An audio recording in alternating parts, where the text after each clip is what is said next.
Queridos, eu quero nessa noite falar um pouquinho sobre sonhos. Falar de sonhos que nos levam à vida e falar de sonhos que podem nos levar à morte. Existem sonhos que eles podem gerar vida e abrir caminhos, abrir estradas para nós. E existem sonhos que eles podem nos levar à morte, fechar os caminhos, interromper os projetos e os propósitos de Deus para a nossa vida. Então é muito importante nós saber e entender qual é o sonho que Deus tem para nós, porque dependendo dele, eu posso me equivocar, eu posso tomar um caminho errado, e eu posso levar a minha vida, ou conduzir a minha vida, por uma estrada o qual Deus não deseja, por um caminho o qual Deus não quer. E eu estava lendo João capítulo 6 e versículo 35, e lá Jesus ele disse assim: eu sou o pão da vida, e aquele que vem a mim, nunca terá fome, aquele que crê em mim, nunca terá sede. Então Jesus ele declara que ele é o pão da vida. Por que ele declara isso? A gente já vai ver. E essa semana, esse final de semana, nós tivemos uma reunião aqui com os líderes dos departamentos, o qual nós então montamos a agenda até o final do ano, de eventos, de cultos e uma agenda prévia de tudo aquilo que vai acontecer na igreja para os próximos meses. E a irmã Ana, ela é a líder da ação social da igreja, e ela trouxe um projeto com o nome Projeto João, e ela já tinha me explicado como era esse projeto. E quando eu estava lendo aqui para os irmãos como ficava a agenda, e eu li, tal dia vai acontecer o Projeto João, naquele momento Deus ele mexeu no meu coração, e eu pensei: qual é a pior situação? Qual é a pior situação que o ser humano pode enfrentar hoje? Que ele consegue, porque o ser humano ele é um ser adaptável, né? A gente se adapta. Eu olho aquelas pessoas que moram nos iglus, que moram no Alasca, né? Aquelas pessoas que moram em locais quentes e outras em locais frios, elas se adaptam a esse lugar, eles se adaptam a esse sistema, eles se adaptam àquele habitat. Então o ser humano ele é adaptável. Nós conseguimos nos adaptar ao frio, nós conseguimos nos adaptar ao calor, nós conseguimos nos adaptar numa enfermidade. Pessoas que precisam carregar um cilindro de oxigênio se adaptam com isso. Pessoas que precisam carregar uma bolsa se adaptam com isso. Pessoas que precisam andar numa cadeira de rodas se adaptam com isso. Então o ser humano ele é adaptável. Mas me diga uma coisa: a fome, será que o ser humano consegue se adaptar à fome? Eu acho que uma das únicas coisas que o ser humano ele não consegue se adaptar é a fome, porque a fome ela vai levar à morte, e a pessoa ela vai precisar encontrar alguma forma de alimento, e ela, se ela não tem os recursos para comprar o alimento, ela vai buscar alimento em qualquer lugar. E às vezes a gente talvez esteja acostumado, seja corriqueiro a gente ver pessoas mexendo no lixo. Um dia eu vi um senhor rasgando sacola. Eu estava passando na lixeira, rasgando sacola, ele botando a mão e ele comendo aquilo. Eu disse: rapaz, não come isso, você não sabe o que tem aí, pode ter veneno junto, pode ter comida estragada. Ele: mas eu estou com fome. Não, para. Entrei numa padaria que tinha, eu disse: olha, me dá, o que tem aí? Me dá um sanduíche, me dá um pastel, me dá alguma coisa que alimente aquele senhor. Não tem como ele comer comida do lixo. Mas as pessoas são adaptáveis. Se ela está com fome, ela vai comer o alimento do lixo. Tanto é que a gente vê isso acontecendo às vezes. Então a pessoa com fome, ela não consegue pensar, ela não consegue raciocinar. E uma pessoa, quando ela está com fome, o seu corpo começa a trabalhar. Primeira coisa que acontece é o quê? A barriga começa a fazer o quê? Já aconteceu com você de estar numa reunião importante, ou num lugar assim, todo mundo falando, aí quando dá aquele silêncio, teu estômago faz aí você fica ali, será que alguém ouviu? Quem está do lado faz de conta que não ouviu.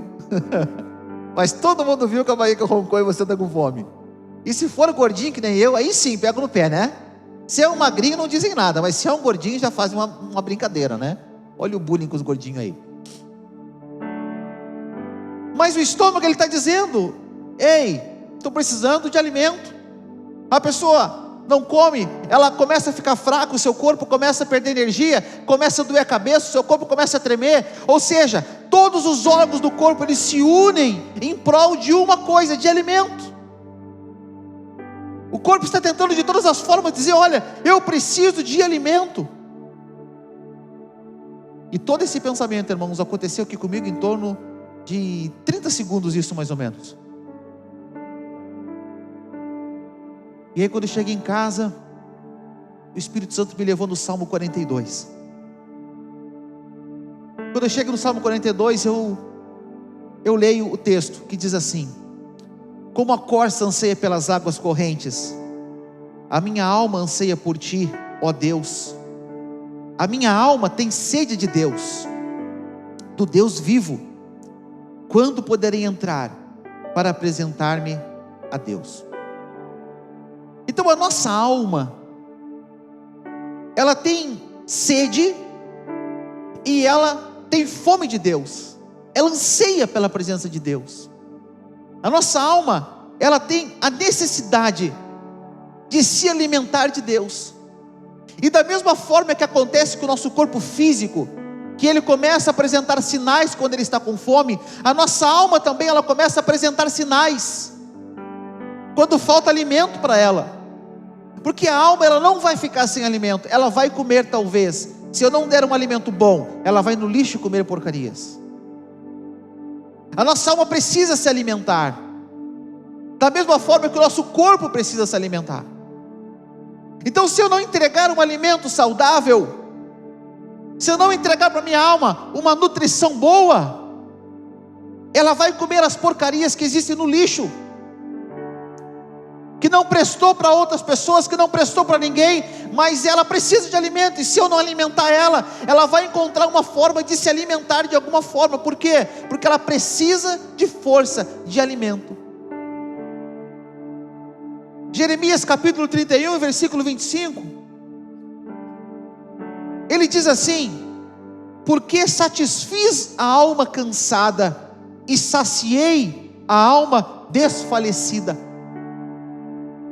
Ele está dizendo o que a alma dele estava cansada e desfalecida, mas foi saciada pelo Senhor. Então a nossa alma, ela fica cansada, e a nossa alma, ela quase morre, ela quase desfalece, quando falta a ela o alimento, quando falta a ela os nutrientes necessários.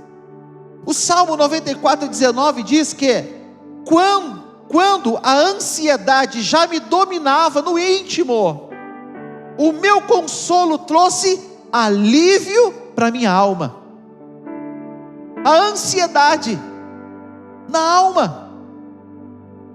E nós nunca vivemos um tempo como vivemos hoje, das pessoas ansiosas, das pessoas depressivas, das pessoas dependentes de medicamentos, como existem hoje, como estão hoje. E tudo isso é reflexo de uma alma cansada, desfalecida, ansiosa. O salmista, ele ainda diz: os meus pés, eles quase se desviaram.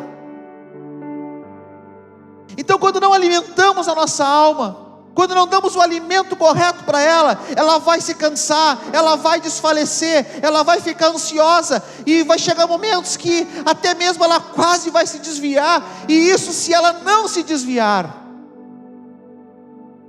Então a nossa alma, ela precisa de um alimento, ela precisa estar completamente fortalecida, ela é o combustível, preste atenção nisso. A nossa alma é o combustível que vai me conduzir aos sonhos de Deus para a minha vida.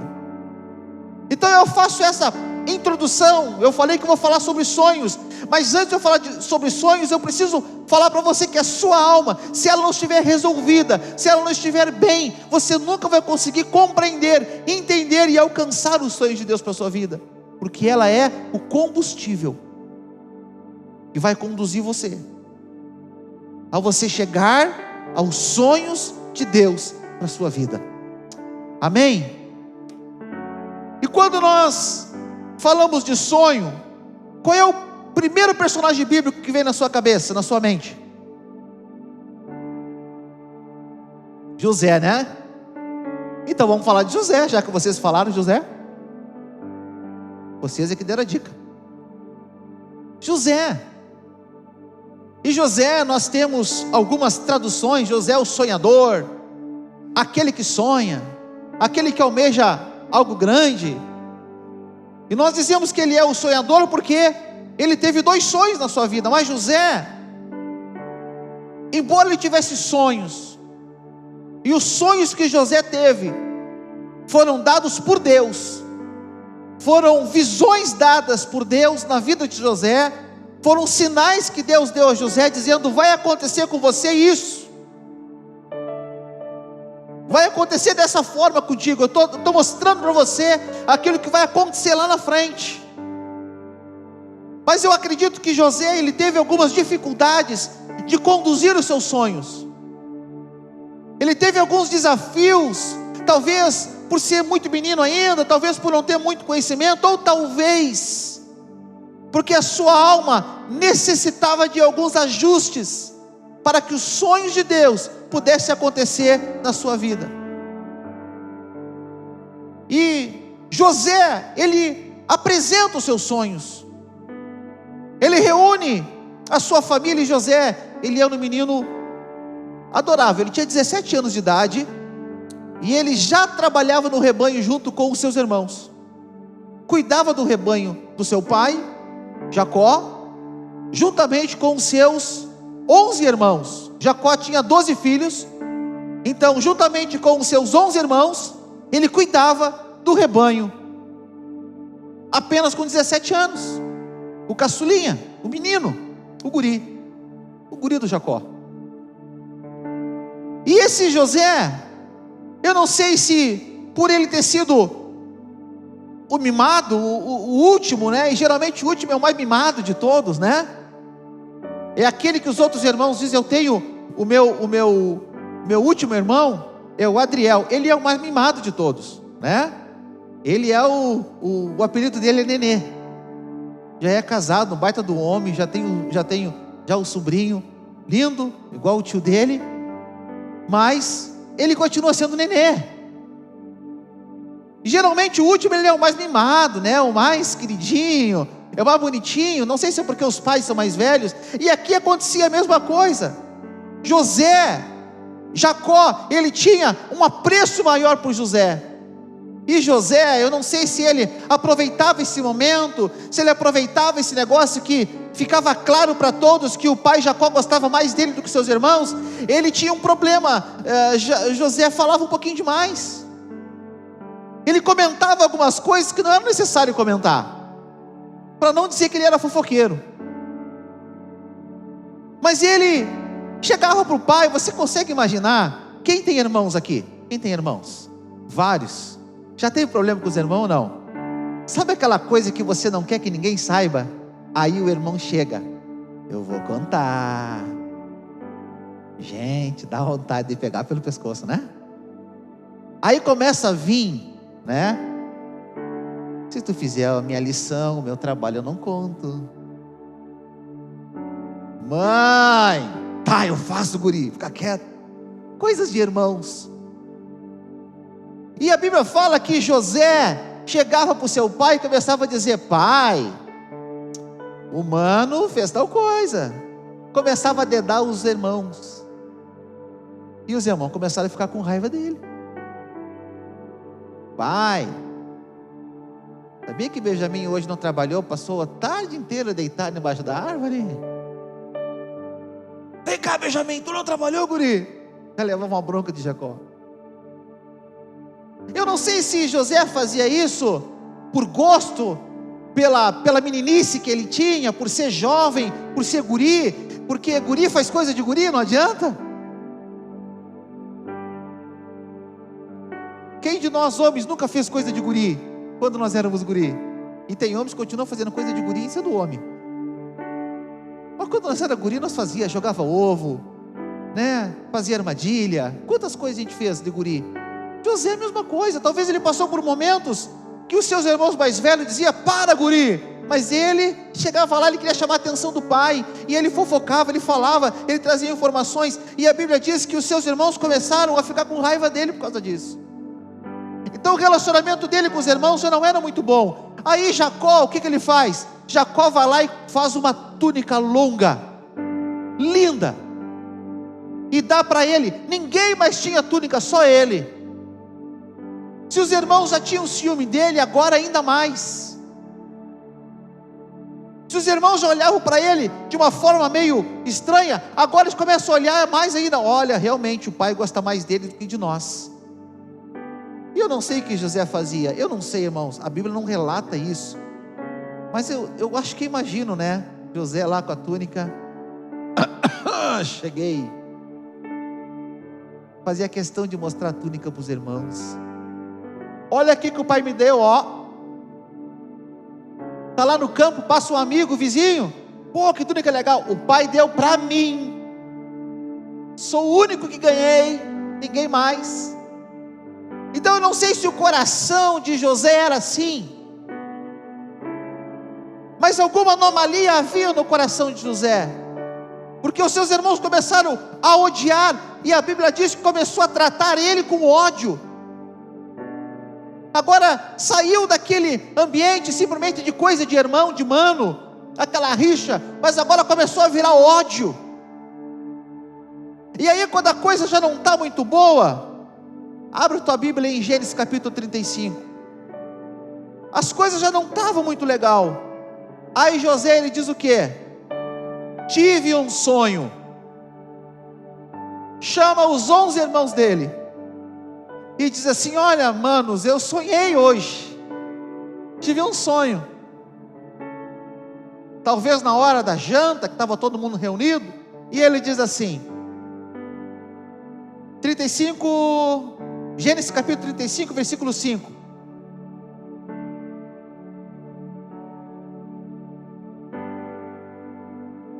Perdão, queridos, capítulo 37, capítulo 5. Capítulo 37, versículo 5. Eu vi que não tinha nada a ver aqui.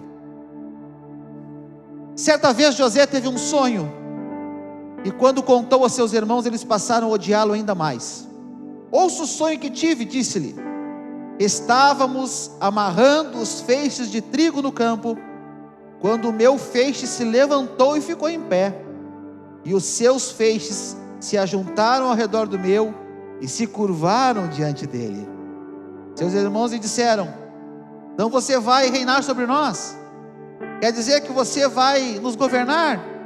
E o odiaram ainda mais por causa do sonho e do que tinha dito. Queridos, já estava ruim o relacionamento deles. Depois que ele conta esse sonho, piorou. Ficou pior ainda. Eu quero abrir um parênteses aqui, quero dizer uma coisa para você. Cuidado com quem você compartilha os teus sonhos, porque não é todo mundo que sonha como você é. Tem pessoas que sonham alto, muito mais alto do que você, mas tem pessoas que sonham muito pequeno. E quando você conta o seu sonho grande, quando você conta o seu projeto grande, a primeira coisa que ele diz: não vai dar, isso não é para ti, quem é tu? Tu não vai conseguir, isso não é coisa para pessoas como nós. Dependendo do tamanho do sonho que você tem, e você compartilha com quem não sonha, com quem não tem visão, com quem não tem propósito, com quem não tem ideais de Deus, eles vão dizer: você não vai conseguir. Eu me lembro que uma vez eu compartilhei com uma pessoa, e eu disse assim: como eu quero comprar uma casa, eu quero um dia poder comprar uma casa, ter a minha casa própria. E essa pessoa disse assim: tu? Pai, tu é pastor não tem casa. disse: compartilhei o sonho com a pessoa errada. Mas passou um tempo, eu compartilhei o mesmo sonho com outra pessoa. Eu digo assim: meu desejo é comprar um terreno, construir uma casa. E as pessoas dizem assim: cara, que 10, mano, tu vai conseguir. Olha, vai dar certo, vai chegar um momento, Deus vai abrir a porta. E eu disse: uau, compartilhei meu sonho com a pessoa certa. Essa pessoa começou a sonhar junto comigo. Então, dependendo com quem você compartilha os seus sonhos, essa pessoa pode ser um balde de água fria em cima de você. Crente não acredita em olho gordo, viu? Esse negócio de 3 batidinhas, isolar, não existe para crente. Crente é o sangue de Jesus sobre nós, está amarrado no nome de Jesus, acabou. Esse negócio tem olho grande, tem figa, ferradura, pé de coelho, sei lá do que mais. Esse negócio, figa, essas coisas não existem para nós. Isso são superstições. Nós não acreditamos nisso. Então, dependendo do que você compartilha o seu sonho, ele pode jogar um balde de água fria em você e você parar de sonhar, da noite por dia. Quero fazer uma faculdade de medicina, e alguém diz: que? Medicina? Medicina só faz quem tem muito dinheiro. Quem disse? Quem determinou isso? Você pode fazer uma faculdade de medicina se quiser.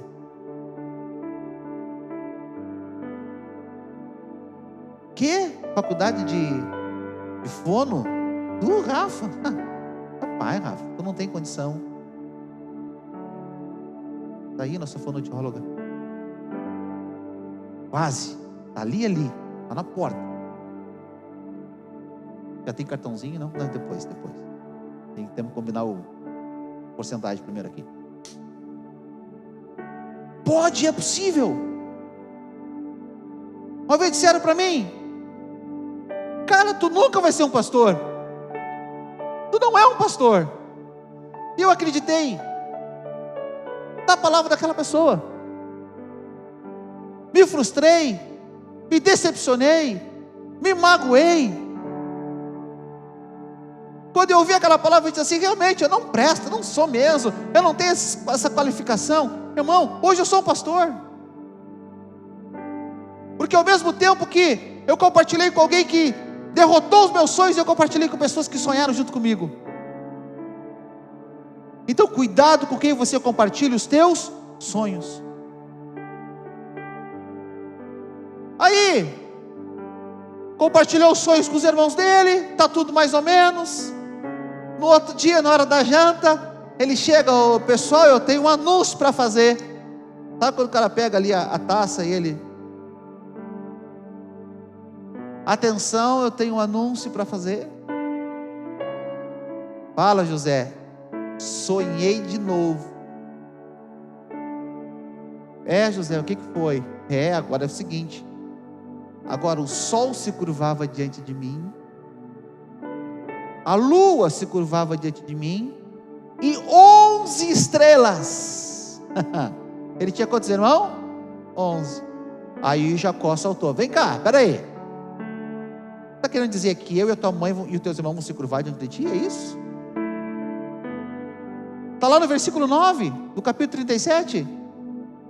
Depois teve outro sonho e contou a seus irmãos: tive outro sonho, e desta vez o sol, a lua, 11 estrelas se curvavam diante de mim. Quando contou ao pai e aos irmãos, o pai o repreendeu e disse: que sonho foi esse que você teve? Será que eu e sua mãe e seus irmãos viremos a nos curvar até o chão diante de você? Que isso, guri? Foi repreendido por Jacó.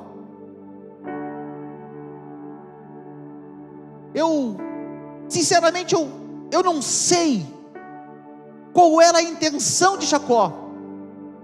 Eu não sei se a intenção de Jacó, ele era uma pessoa que ele não tinha maldade nenhuma, porque tem pessoas que não têm maldade, eles não vê maldade em nada. Eu não sei se a intenção dele não vê maldade nenhuma, ou se ele queria cutucar os irmãos mesmo.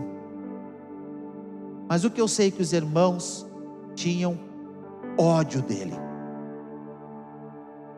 Ódio dele. Passou um tempo. Os irmãos foram para longe para apacentar as ovelhas. Jacó chama o seu filho José, diz assim: olha, vai lá ver como é que estão os teus irmãos, me traz notícia, já que tu é o cara que traz notícia toda hora. Vai lá ver como é que eles estão, traz notícia para mim. Ele foi. Quando os irmãos enxergam deles, olha, lá vem o fofoqueiro, é hoje que nós vamos dar um jeito nesse guri. Pegaram ele, jogaram no buraco, pegaram um animal, pegaram aquela túnica linda dele, sujaram toda no sangue do animal. Vinha vindo uma caravana de ismaelitas, venderam José para aquela caravana de ismaelitas que levou ele. Voltaram para cá e disseram assim: olha, não sei o que aconteceu, pai, a gente encontrou aqui a túnica assim, ó, suja, acho que o leão comeu, o urso, algum animal deve ter devorado ele, nosso irmão não está mais entre nós. Quando a gente ouve isso, e a gente olha para a história de José, um menino sonhador, um menino que queria alcançar grandes coisas, mas agora ele se torna um escravo. Talvez ele diga assim: acabou os sonhos, não vai dar mais, eu não vou conseguir chegar mais aonde eu queria, porque olha só, agora eu estou preso, agora eu sou um escravo. Eu acredito que Deus, antes de realizar alguns projetos na nossa vida, Ele faz um checklist em nós. Sabe quando você vai fazer uma viagem longa, você bota o carro na oficina, e o mecânico começa a dizer: olha, tem que trocar aqui a pastilha de freio, o óleo, tem que trocar o fluido, o freio, tem um rolamento que não está muito bom, esse amortecedor aqui pode te dar problema, uma bieleta que não está muito legal. Eu acho que antes da viagem, como se faz com o carro, eu acho que Deus faz com a gente. Ele nos coloca na oficina,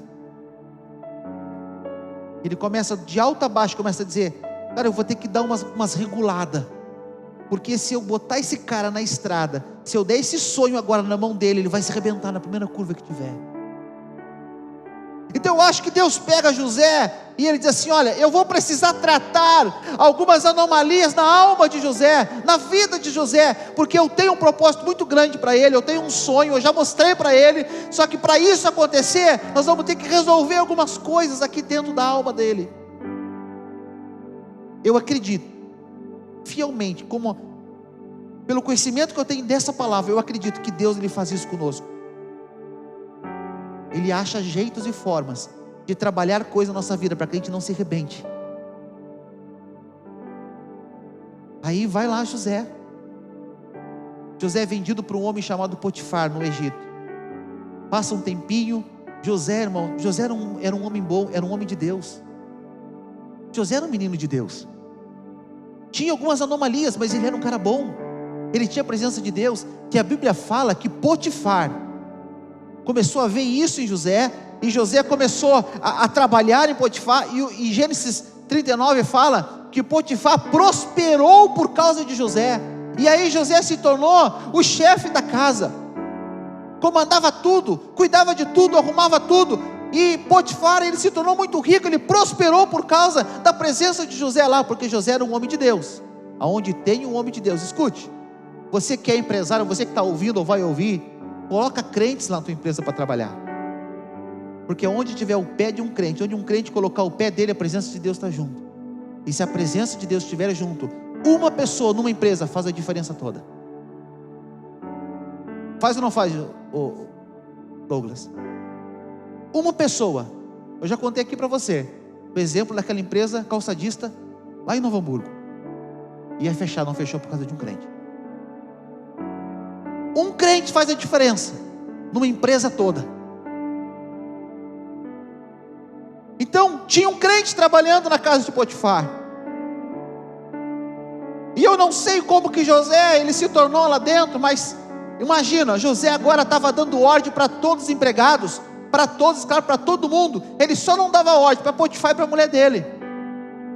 Então eu não sei se o rompante de José não voltou. Será que alguma coisa lá dentro dele não voltou? Um orgulho? Uma sensação de superioridade? Talvez aquilo que aquele buraco tirou de José, talvez aquele orgulho que aquele buraco e aquela venda pelos ismaelitas tirou de José, voltou agora, porque agora José já é um cara de sucesso. Olha, eu já sou o cara, eu já mando, eu já desmando. Sai daí, vem para cá, faz tal coisa, eu sou o cara. Será que quando ele se tornou o cara na casa de Potifar, a alma dele não começou a gostar daquilo? A Bíblia não diz isso, eu estou dizendo. Será que Deus não teve que chegar e dizer assim: cara, eu vou ter que dar mais uma reguladinha em José? Levei o meu carro para uma revisão antes de fazer uma viagem, e o mecânico disse: olha, isso, trocou tudo que tinha que fazer. Quando eu fui buscar o carro, ele disse assim: pastor, tem um probleminha que eu não tinha visto. O que que houve? Olha isso daqui, essa peça aqui, ela custa R$350, pastor, mas temos que trocar. E eu disse: troca. O carro tem que ficar mais um dia lá. Às vezes Deus trabalha em nós, a gente acha que está tudo pronto, e Deus diz assim: tá, agora vou dar só mais um retoquezinho. A mulher de Potifar se engraça com José. José não quer nada com ela. Podia ter tudo escondido, não podia? Podia fazer escondido, né? Pega, vai lá, ninguém vai ficar sabendo. Imagina, Potifar saber, ia matar os dois. Mas não, ele sai correndo. O resultado você sabe, ele foi para a prisão. De uma forma injusta, ele foi para a prisão. Foi injusto ou não foi para a prisão? Foi injusto. Mas eu pergunto para você uma coisa, você que está aqui na igreja, você que está em casa, como que você reage quando a injustiça chega na sua vida? Qual é a tua atitude? De orgulho? De brabeza? De embrutecimento? Como Caim, que ficou embrutecido? Qual é a sua atitude quando algo injusto, que você considera injusto, acontece com você? Eu acho injusto isso. Nós estávamos uma vez sendo treinados para o curso Paz para Toda a Vida, e nós tínhamos um carrinho velho, um golzinho. Aquele golzinho, ele servia para a minha família e para a família do pastor Daniel. Nós morávamos um na casa do outro, um do lado do outro.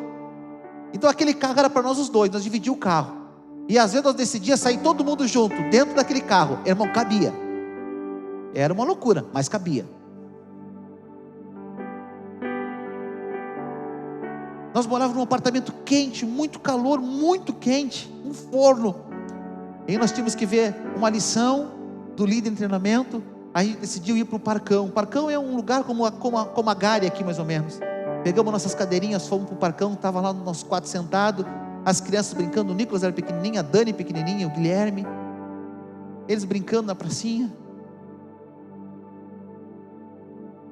nós ali estudando. Daqui a pouquinho chega uma mulher, uma moça, chorando. Eu vi que vocês estão falando de Deus, e ficou ali nos enrolando, em torno de uns 5 minutos, mais ou menos, e nós ali dando atenção para ela, achando que ela realmente queria algo. Daqui a pouquinho, do nada, ela preciso ir, e saiu correndo e foi embora. Quando a gente volta no estacionamento, cadê o nosso carrinho? Ela estava nos enrolando para levar o nosso carro, gente. Levou o nosso carro, com uma jaqueta novinha que eu tinha, e com o meu celular. E eu digo assim: vou ligar. Liguei. O bandido atende, o ladrão atende, o larápio atende. Eu disse: vem cá, cara, roubou meu carro, cara. E ele: é o seguinte, Magrão, 1.500, nós devolvemos o carro, senão nós vamos cortar ele todo. Gente, a gente não negocia com o inferno. Pode cortar essa coisa aí. Preste atenção nisso que eu vou dizer para você agora. Até aquela data, nós que trabalhávamos na igreja em Canoas, ninguém tinha um carro próprio, muito menos um carro zero. Ninguém tinha. Aquele carrinho foi comprado, nós estamos pagando ainda. Depois que roubaram, ficamos mais de um ano pagando ele ainda. Injusto. Talvez no nosso coração a gente poderia dizer assim: Senhor, por que tu deixou? E eu falei para o bandido: cara, esse carro é o carro que nós vamos para a igreja, é o carro que nós carregamos os irmãos, é o carro que nós levamos pessoas para o hospital. E esse era: Magrão, eu sei, você mora em tal lugar, a tua igreja é em tal lugar, eu conheço vocês, eu sei que vocês são. Eles sabiam tudo de nós. Diz assim: cara, a gente não negocia com o diabo, não negociamos com o inferno, pode fazer o que tu quiser com esse carro, só tem uma coisa: você vai se ver com Deus. Você não está pegando um carro meu, você está pegando um carro da igreja. Menos de um ano, nós só tinha aquele carrinho na igreja. Menos de um ano, eu estava com um carro zero na mão, o presbítero César estava com um carro zero na mão, o pastor Daniel estava com um carro zero na mão, o pastor Daniel Sábio comprou um carro, o presbítero Jorge comprou um carro, o pastor Roberto comprou um carro, e a pastora Rose comprou um carro. Em um ano levaram um, Deus deu 7. Sabe por quê? Porque a gente não negociou com o diabo. Cadê a Júlia? A gente não negocia com o diabo, Júlia. Às vezes temos oportunidades no emprego. Se tu não fizer desse jeito como eu estou dizendo, eu vou te demitir. Demite então. Mas eu não vou compactuar com o erro. José, ele não aceitou o erro, ele não compactou com o erro, ele pagou o preço, por isso ele foi para a prisão. E ele foi para a prisão sendo conhecido como um abusador. Ele foi para a prisão sendo conhecido como o cara que meteu a mão com a mulher de Potifar. Ele foi para a prisão, além da humilhação do cárcere, ele foi na humilhação ainda de ter sido um sem vergonha. Deus tratando o caráter de José, porque a posição que Deus queria colocar José, o caráter dele tinha que estar 10. Tem lugares que Deus ainda não pode nos levar, porque se Ele nos colocar talvez em algumas posições, talvez o nosso caráter se corrompa. Na prisão, normal, José se tornou melhor. Por quê? Porque ele tinha Deus. Ele era um homem de Deus. E lá ele começou a ficar, ele se tornou encarregado de toda a prisão, começou a tomar conta de tudo. E lá ele se tornou amigo então do carcereiro, e aí tudo passava por José.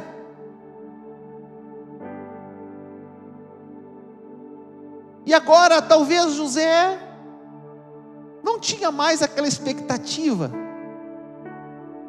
que antes tinha no seu coração. Eu tinha sonhos, eu tinha projetos. E talvez eu e você, porque estamos talvez na prisão espiritual hoje, talvez estamos numa prisão financeira hoje, talvez estamos numa prisão psicológica hoje, talvez estamos numa prisão onde a gente não sabe quem nós somos, para onde vamos, onde a gente não sabe o caminho. A gente diz assim: olha, está tudo acabado, não há mais esperança, eu não tenho mais o que fazer. Talvez você está igual José lá na prisão. Olha, o máximo que eu posso fazer é o quê? É ser um bom carcereiro aqui, um bom ajudante de carcereiro. E ele era um bom ajudante de carcereiro. Mas o capítulo 40 diz que um dia o copeiro e o padeiro do rei ratearam com o rei, pisaram na bola, e o rei colocou os dois na prisão.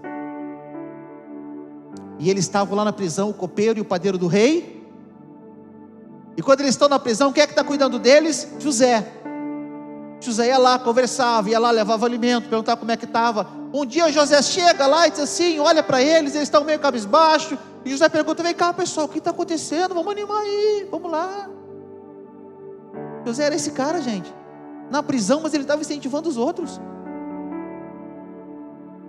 Não estava cabisbaixo, depressivo, tomando remédio, não. Ele estava na prisão, mas lá ele era o melhor. O que está acontecendo com vocês aí? Ah, José, a gente teve um sonho hoje. Sonho? Tive um sonho e seguinte, não tem ninguém para interpretar. José diz: como assim não tem ninguém para interpretar? Os sonhos não vêm de Deus? Manda para cá o sonho que eu já vou dizer o que é. Eu sou homem de Deus.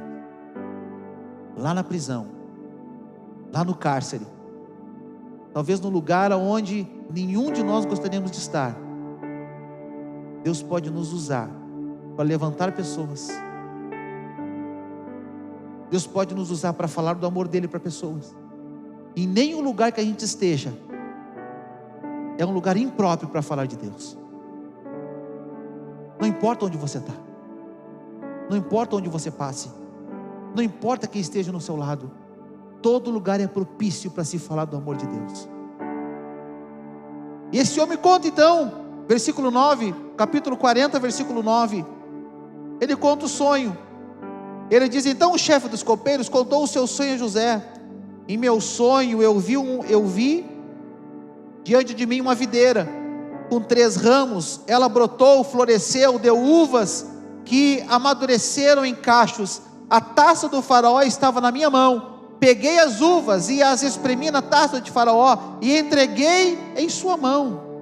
Então disse José: essa é a interpretação, os 3 ramos são 3 dias, e dentro de 3 dias o faraó vai exaltá-lo e restaurá-lo à sua posição, e você servirá a taça na mão dele, como costumava fazer quando era o seu copeiro. É isso, Deus vai te restaurar, o faraó vai te chamar de novo, tu vai voltar lá para cima outra vez, tu vai sair dessa prisão, em 3 dias ele vai dar uma festa, ele vai mandar te chamar de novo, e vai te restaurar o cargo que tu tinha antes. Uau, que 10, que maravilhoso, que bênção. Aí José diz assim: só vem aqui, peraí, quero falar uma coisinha contigo antes, vem cá. O que foi, José? Olha só, versículo 14.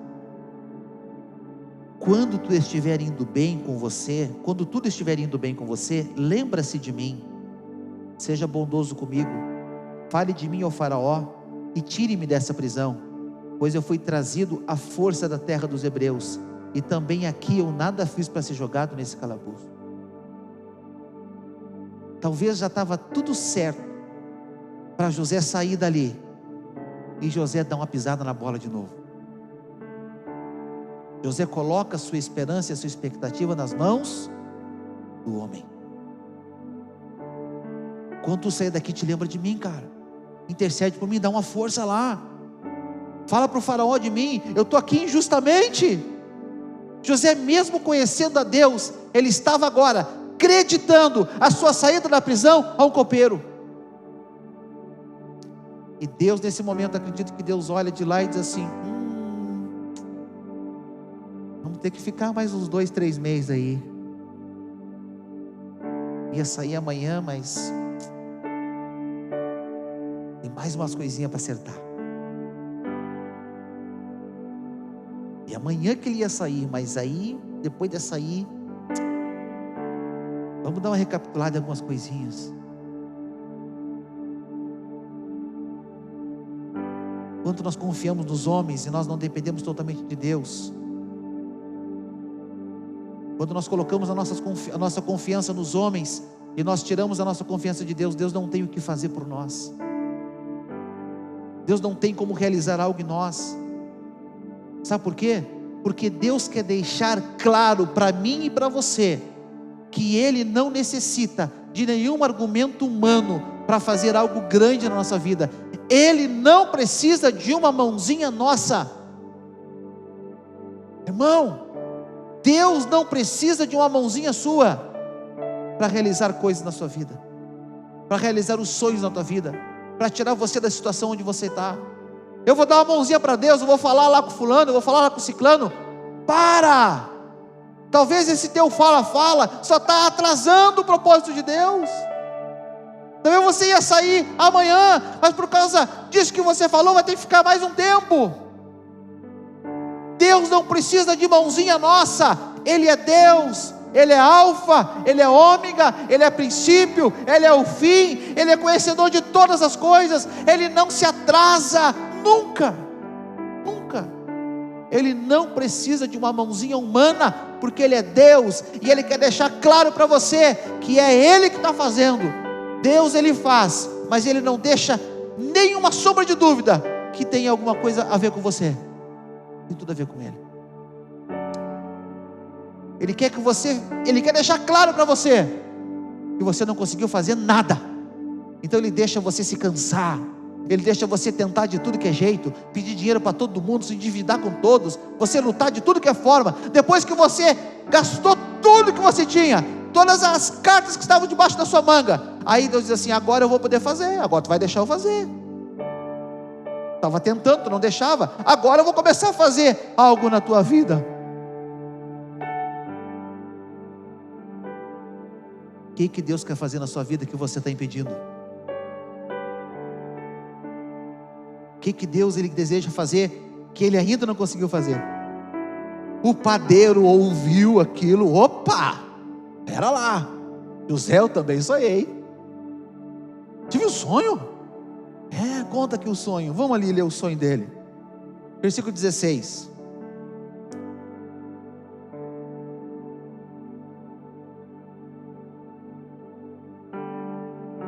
Gente, a gente se perde. Vamos lá. 40:16. Obrigado, Douglas. Ouvindo o chefe dos padeiros essa interpretação favorável, disse a José: eu também tive um sonho. Sobre a minha cabeça havia 3 cestas de pão branco. Na cesta de cima havia todo tipo de pães e doces que o faraó aprecia, mas as aves vinham comer da cesta que eu trazia na cabeça. E disse José: essa é a interpretação. As 3 cestas são 3 dias. Dentro de 3 dias o faraó vai decapitá-lo e pendurá-lo numa árvore, e as aves comerão a sua carne. Nossa, gente, o cara pensou que ia vir coisa boa, vem uma bomba. Veja bem, 2 pessoas na mesma prisão, 2 sonhos no mesmo dia, 2 interpretações da mesma pessoa e 2 sentenças diferentes. A um, Deus exaltou e colocou novamente no cargo, a outro, morreu. Nós valorizamos muito os nossos sonhos pessoais, mas existem sonhos que podem nos matar. Um sonho salvou, foi de vida, mas o outro sonho foi de morte. E eu preciso entender se aquilo que eu estou sonhando, projetando, idealizando para a minha vida, é um sonho de vida ou é um sonho de morte. Eu preciso entender isso. E eu vou dar algumas dicas para você. Se para realizar um sonho na sua vida, você tiver que abrir mão de um só princípio de Deus, é o maior sinal que esse sonho não vem de Deus. Se você tiver que mentir, se você tiver que enganar, se você tiver que passar a perna em alguém, se você tiver que esconder alguma coisa para realizar um sonho, é a maior evidência que Deus não está nesse sonho e que você vai caminhar para a morte. Eu podia pegar R$1.500, entregar para aquele bandido e pegar o carro de volta, mas aí Deus ia dizer: cara, tu não aprendeu nada, então não vai dar para dar carro zero para vocês, porque vocês não estão confiando em mim, vocês estão confiando no braço forte de vocês mesmos.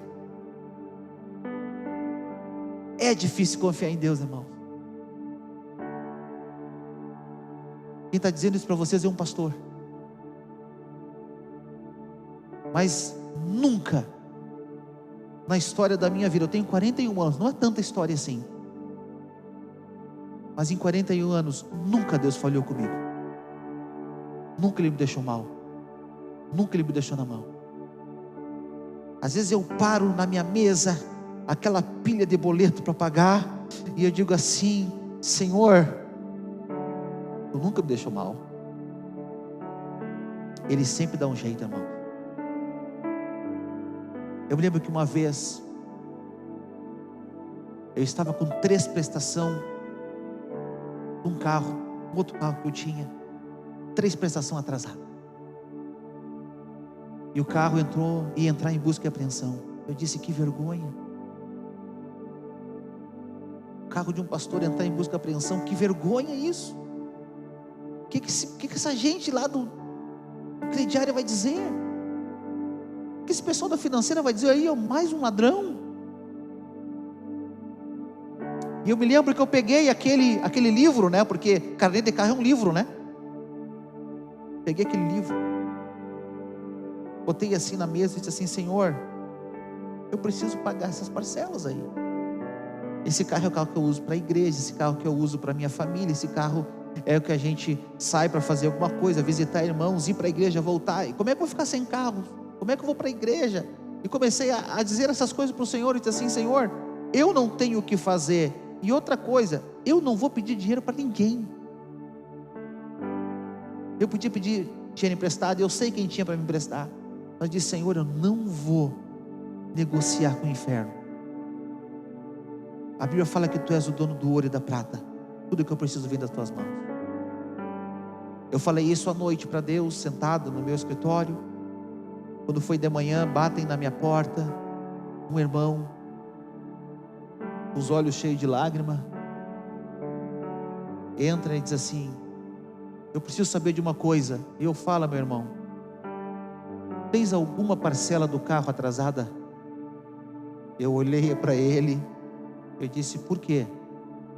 Porque se tu tem alguma parcela do carro atrasada, foi Deus que falou comigo. Se tu não tem, não foi Deus.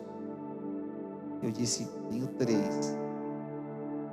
Ele: quantas? 3. Vai lá buscar que eu vou pagar as 3. Eu disse: quê? Deus falou comigo e mandou eu pagar as 3. Calma que não terminou ainda. Eu dei as 3 parcelas para ele. Ele pegou o aplicativo do celular dele, pagou as 3. Depois que ele pagou as 3, ele disse assim: vem cá, pastor, eu quero te mostrar uma coisa. Ele pegou no aplicativo dele o financiamento do carro dele, estava com 2 parcelas em atraso. Eu disse: cara, tu pagou 3 parcelas do carro aqui da igreja e tu está com 2 atrasadas. Ele disse assim: Deus mandou. E se Deus mandou, eu não tenho que negociar com o diabo. Irmãos, passou poucos dias, Deus começou a honrar aquele homem. Começou a honrar aquele homem, começou a honrar aquele homem. E ele se tornou o maior dizimista da igreja. Escutem os áudios de amanhã e de terça-feira. Toda essa semana nós vamos falar sobre provisões de Deus. Não vou dar spoiler aqui, mas escute os áudios. Agora não é mais áudio, agora é vídeo de 2 minutos e meio. Né, Douglas? Culpa do Douglas isso. Muitas pessoas, eles abrem mãos de princípios para conquistar sonhos que vão matá-los, sonhos que vão endividá-los. Eu tenho sonho em ter um carro, eu sonho em ter um carro 4x4, eu sonho em ter um carro automático. Vai lá, se endivida num monte de vezes. Irmão, esse sonho vai matar você financeiramente, vai acabar com você financeiramente. Espera, pergunta para Deus, ora. Você toma decisões precipitadas, você toma decisões em cima daquilo que você acha que é, que alguém disse. O que Deus falou? O que Deus disse? É um irmão que disse para mim uma vez: pastor, estou indo embora. Eu disse: cara, estou indo para tal lugar. Eu: cara, mas da onde isso? Não, porque eu já decidi e Deus falou comigo. E eu: cara, Deus falou comigo, Deus não falou nada. Pelo contrário, eu não tenho paz nenhuma de tu ir embora. Não, pastor, eu vou, já peguei minha família, já com tudo certo, vou para tal lugar, não sei o que. Ele foi, menos de um ano ele estava separado, traindo a esposa. Voltou para a cidade dele, todo quebrado, todo arrebentado. Ai, pastor, pois é, não era para ter ido. Cara, eu te falei, não foi na tua emoção, do teu jeito, tu não ouviu a voz de Deus. Toda vez que nós fizermos coisas sem ouvir a voz de Deus, nós vamos pagar o preço. E o pior de tudo, gente, tem pessoas que passam a vida inteira pagando preços, nunca conseguem chegar no sonho, porque escolheram viver uma vida de pagar preços. Se para realizar um sonho você tem que entristecer Deus, se para realizar um sonho você tem que desobedecer Deus, Se para realizar um sonho você tem que se afastar de Deus, esse não é um sonho de Deus para você. Se para realizar um sonho você vai ter que se afastar da sua família, isso não é um sonho de Deus para você, porque Deus não separa famílias, Deus junta famílias. Então eu quero aqui trazer rapidamente, porque o horário já passou, algumas características desses sonhos. Primeiro, as características do sonho do copeiro. O copeiro, ele sonhou que ele estava colhendo fruto da videira, e ele espremia numa taça, e ele entregava para Faraó. Esse era o sonho do copeiro. E a Bíblia, ela deixa clara para nós, a videira representa Jesus. O próprio Jesus, em João 15:1, ele diz: eu sou a videira verdadeira. E esse sonho é um sonho profético. Esse sonho é um sonho que aconteceu dentro de uma prisão, com o copeiro, mas esse sonho foi dado a Deus, para mim e para você hoje. Por quê? Porque esse homem, ele está sonhando, que ele vai na videira, ele colhe o fruto da videira, ele espreme numa taça, e ele serve a Faraó. Escute, todo sonho que nos leva a buscar algo em Cristo, e a entregar às pessoas, é de Deus.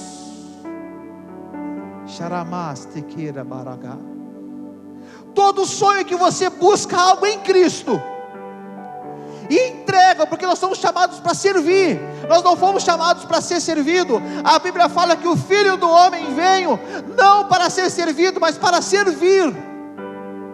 Nós não fomos chamados para ser servido, nós somos chamados para servir. Nós somos chamados para ser sal dessa terra, para ser luz desse mundo, para ser discípulos de Jesus, para ser testemunhas de Cristo. Então eu tenho que pegar na videira o alimento, espremer na taça e entregar para que as pessoas bebam mais de Cristo. Todo sonho que me leva a buscar algo em Cristo, para entregar a pessoas, é de Deus. Você pode dizer amém? Você que está em casa aí, pode dizer amém? Eu não ouvi o amém de quem está em casa. Então escreve aí amém. Ó, amém aqui, já escreveram amém. Mas e pastor, e o padeiro? Pois é, o padeiro, ele sonhou com cestos que estavam sobre a sua cabeça e com pães. O que ele era padeiro? O que ele sabia fazer? Pães. Tudo que aquele padeiro tinha nas mãos não tinha vindo de Cristo, não estava na videira. Tudo que aquele padeiro tinha nas mãos eram obras dele mesmo, eram pães que ele fazia. Estava aceso sobre a cabeça dele de coisas que ele fazia. Está falando da capacidade que ele tinha de fazer coisas, a capacidade que ele tinha de resolver coisas, a capacidade que ele tinha, o orgulho que ele tinha do trabalho que ele fazia. Ele não pegava nada em Cristo para entregar às pessoas, ele tinha algo dele mesmo para oferecer, para que as pessoas olhassem para ele e dissessem assim: cara, tu é o cara, tu é bom mesmo. Que pão, que manjar. A motivação do padeiro era uma motivação egoísta, era uma motivação interesseira, que buscava a glória somente para ele. Era um sonho que levava à morte. Escute, todo sonho aonde você é a evidência e não Deus, vai te levar à morte. Vai. Todo sonho que Cristo não for a evidência, todo sonho que Cristo não for a videira, todo sonho que você não for buscar algo em Deus, ele não é de Deus. Tudo aquilo que não estiver em Cristo vai te levar à morte. Aleluia.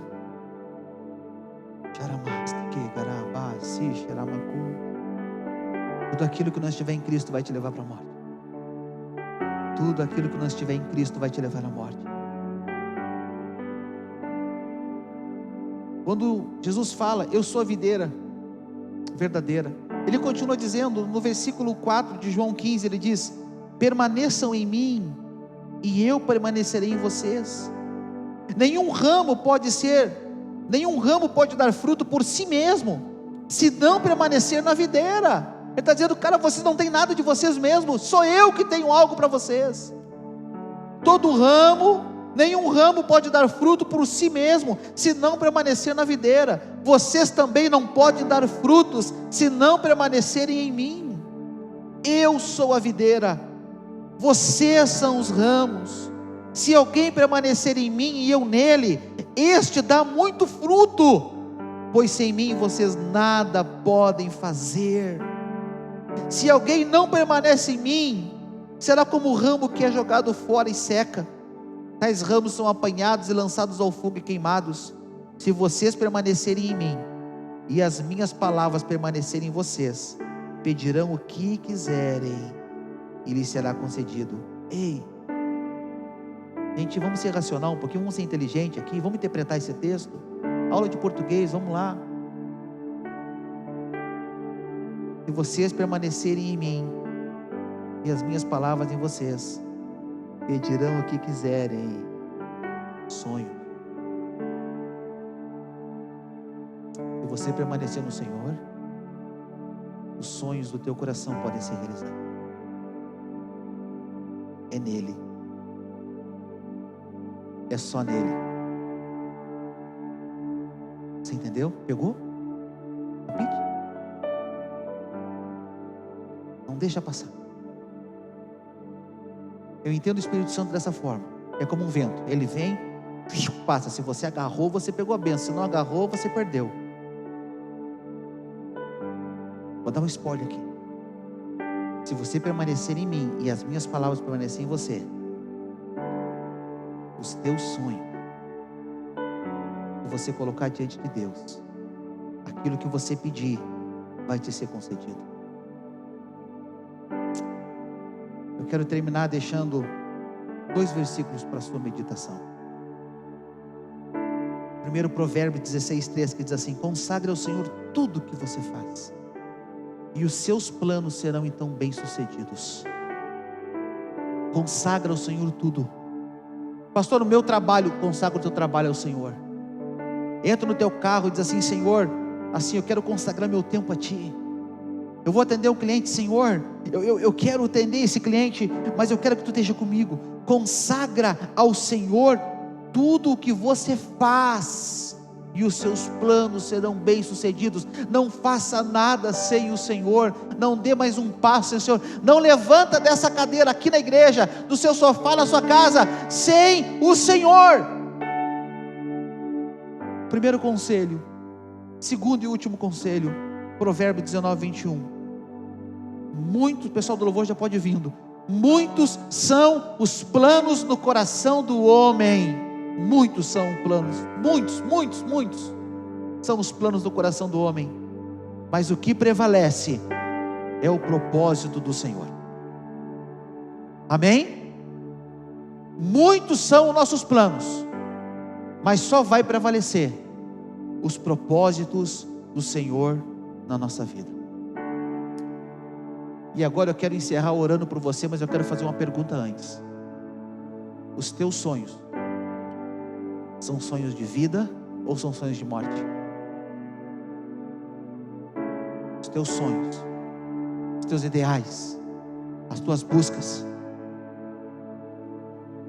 estão condizentes com Deus? Deus está nesse negócio? Deus está no meio disso? Ou Deus se envergonha dos teus sonhos? Ou Deus tem que virar o rosto quando Ele vê você falando dos teus ideais? Ou Deus Ele não pode participar de momentos que você quer realizar algumas coisas?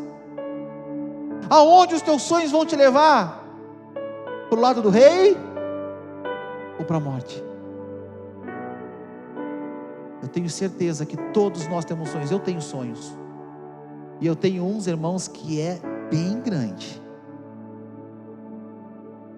e é com vocês aqui, e é com a igreja. Com algumas pessoas eu já compartilhei, mas eu só compartilhei com 2 ou 3, E esses 2 ou 3 tiveram fé comigo. E não é construir igreja não, irmão. É maior do que isso. Eu tenho. Está aqui dentro. Está fervendo. De nada Deus está me preparando, por isso que Ele não me deu ainda. De nada Deus está moldando algumas coisas na minha vida, na minha alma. Talvez Deus está trabalhando aqui no meu orgulho, está trabalhando no meu coração. Não, Samuel, se eu te der isso agora, cara, tu vai virar o bichão, então não dá. Então preciso trabalhar algumas coisas antes. Deixa Deus trabalhando na tua vida, no teu coração. Deixa Ele preparando o ambiente para que Ele possa fazer um milagre. Deixa Ele preparando o ambiente do teu coração para que Ele possa realizar os sonhos dEle na tua vida.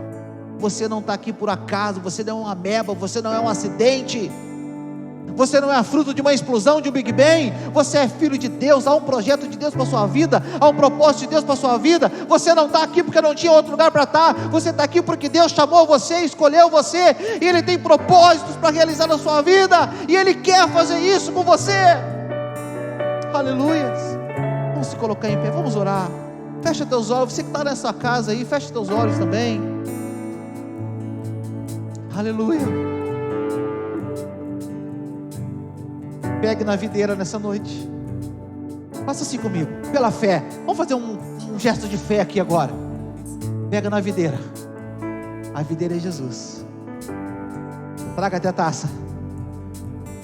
Espreme fruto da videira. E agora você está preparado para entregar às pessoas. Esse é o sonho de Deus. Todo sonho de Deus, que você buscar algo nele, espremer na taça e entregar às pessoas. Deus está nesse negócio. Não tem nada a ver com você. Nem passou por você, passou pela taça. Coloca Deus com um propósito inicial na sua vida, no seu coração. Amém? Pai, em nome de Jesus, nessa noite eis aí a tua palavra ministrada, Senhor, ao nosso coração. Eu não sei, Senhor, com quem Tu falou, eu não sei o que Tu falou com cada uma das pessoas que estão aqui na igreja, dos que estão em casa, daqueles que estão nos ouvindo. Eu não sei qual é o Teu propósito, qual foi o Teu propósito hoje, mas uma coisa eu sei, Senhor, há uma expectativa do Teu coração, para que eu e os meus irmãos venhamos, Senhor, a desejar os Teus sonhos, sonhar os Teus sonhos, andar nos Teus caminhos, percorrer a Tua vontade, Senhor. Eu sei que isso arde no Teu coração, e eu sei que nós, como homens falhos que somos, nós nos distanciamos disso, Senhor, nós nos afastamos, nós andamos nos nossos próprios caminhos, nós procuramos nossos próprios ideais. Nós, Senhor, como seres humanos que somos, nós achamos que entendemos de tudo, que temos as respostas para tudo, e acabamos através, Senhor, de nossas falas, através de nossas atitudes, nos afastando totalmente de Ti, Senhor. Muitos de nós, Senhor, nunca foi na videira buscar um fruto. Muitos de nós, Senhor, nunca perguntou para Ti o que devemos fazer. Mas nessa noite, Senhor, nós queremos romper com isso, romper com sonhos carnais, romper com os desejos carnais, e queremos ir na videira, Senhor, colhendo o fruto na videira, para que esse fruto, Senhor, me dê poder e me capacite a abençoar pessoas, a cuidar de pessoas, a amar pessoas, a cumprir o propósito de Deus nessa terra. Senhor, olha para essa pessoa, olha para esse coração, olha para essa alma nessa noite, que está se quebrantando, que está sendo trabalhada pelo Teu Espírito, Senhor, e ministre nosso coração o Teu querer, ministre nosso coração a Tua vontade, Senhor, e que nós não sejamos duros no nosso coração, mas que nosso coração seja sensível à Tua voz, nosso coração seja maleável à Tua voz, Senhor, e nós possamos nessa noite compreender e entender, Senhor, que os planos do nosso coração, eles são planos falhos, mas o que vai prevalecer em nós é o propósito de Deus. É isso que queremos, que o propósito dos céus, que o propósito de Deus, ele aconteça na nossa vida. Por isso, Pai, consagramos tudo que temos, consagramos o nosso coração a Ti, consagramos tudo que fizemos a Ti, para que nossos planos, eles sejam planos bem-sucedidos, conforme fala a Tua palavra. Senhor, em nome de Jesus, abençoa essa casa, abençoa essa família, abençoa esse irmão, abençoa esses irmãos que estão aqui nessa noite, e que o propósito aconteça, que o propósito de Deus venha, que a visão de Deus venha, que o querer de Deus aconteça em nossas vidas, em nome do Senhor Jesus.